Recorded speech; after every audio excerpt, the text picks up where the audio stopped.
Nag-alay ng mga bulaklak at nagsindi ng kandila ang maraming Pilipino bilang kanilang mensahe ng pagmamahal at pasasalamat kay Pope Francis. Live mula sa Quiapo, Maynila, may unang balita si James Agustin. James.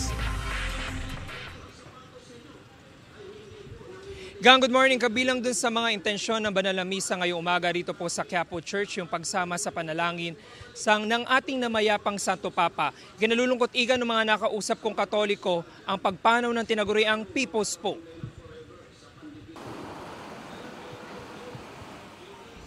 Mga nakasinding kandila, ilang bulaklak at mensahe ng pagmamahal at pagpapasalamat para kay Pope Francis.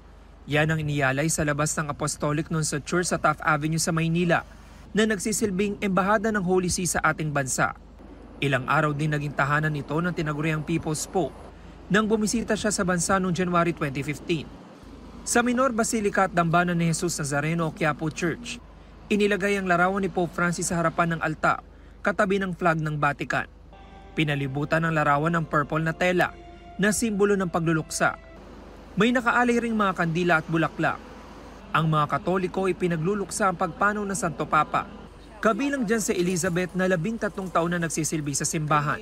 Siyempre, unang-una nalungkot tayo dahil siya ang ating nilalapitan, pinagdadasalan. Kumbaga, malapit siya sa Panginoon. Lahat ng bagay sa Diyos natin hinihingi. Pangalawa, ang pamamagitan ng Santo Papa, nakakarating lahat ng ating panalangin. Isinama naman ni Ani sa kanyang panalangin ngayong umagang Santo Papa. Hindi raw niya makakalimutan ng karanasan nang makita kahit saglit si Pope Francis sa Quirino Grandstand nung bumisita siya sa ating bansa. Kahit malayo ko, natuwa na rin ako na nakita ko siya. Di ba, nasa sakyanan lang naman siya na nakita ko. Sa kalsada nga lang ako nung papasok siya ng Quirino Grandstand.